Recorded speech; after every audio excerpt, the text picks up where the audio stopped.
Welcome back. Bitcoin fever raging. The cryptocurrency hit another all-time high Tuesday, 2 days after the CBOE launched futures trading. Joining us right now is historian and author of both Civilization, the West and the Rest, as well as The Ascent of Money. Niall Ferguson is here right now. Niall, it's great to see you. Thanks so much for joining us. Nice to be back. Yeah, but given your writings in terms of money and looking at the overall financial services sector, we want to know what you think of Bitcoin.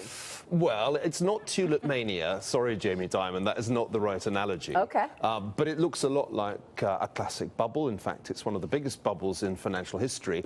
I'm more reminded of the early 18th century South Sea bubble, because this is a financial innovation that everybody has suddenly gone crazy about. So go back 1719 to 1720, the South Sea Company in London, the Mississippi Company in Paris, they were the bitcoins of the 18th century. But there's one little snag to this argument, and the reason I'm not, desperately shorting Bitcoin, and that's the possibility that Bitcoin has become digital gold for the world's millionaires.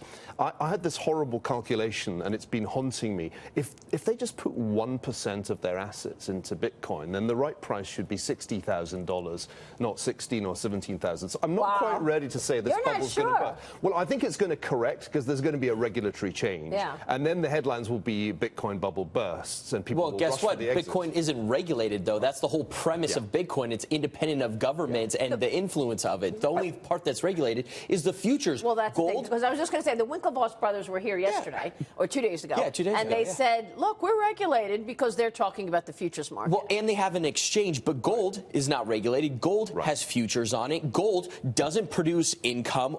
It's just a store of value. Bitcoin is a store of value. It's also important to realize how much this bubble has been driven by the initial coin offerings, the ICO market. Now, that will, I think, suffer some regulatory hit. Probably one safe prediction for next year is the ICO market will crash. That will hurt Bitcoin, because the only way you can buy into these new tokens or coins is with Bitcoin or Ethereum.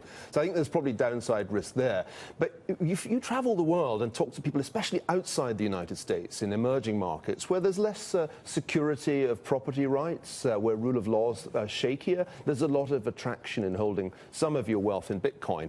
And especially if it behaves differently from gold, there's a bit of diversification there. So I think South Koreans love it over there. I mean, they are obsessed with it. I mean, they're trading it all the time. It's a big deal in Asia. Well, exactly. But to your point, the trouble is, so do bartenders across the southeast of the country. That a friend of mine said, every bar I go into, the bartender wants to talk about Bitcoin. It's a true bubble in that sense.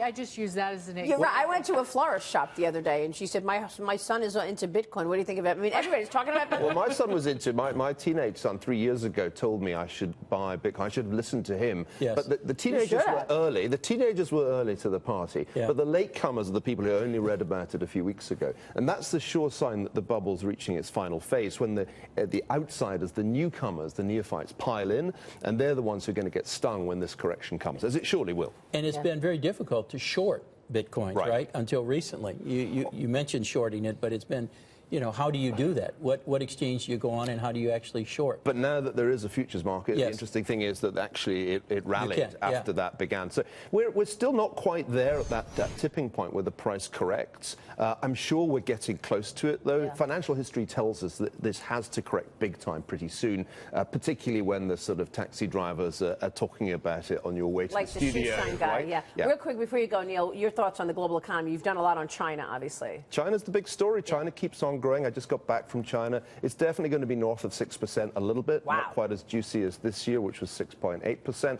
But that means that you can't really be too pessimistic about 2018. And anybody who tells you China crash, I think ignore them.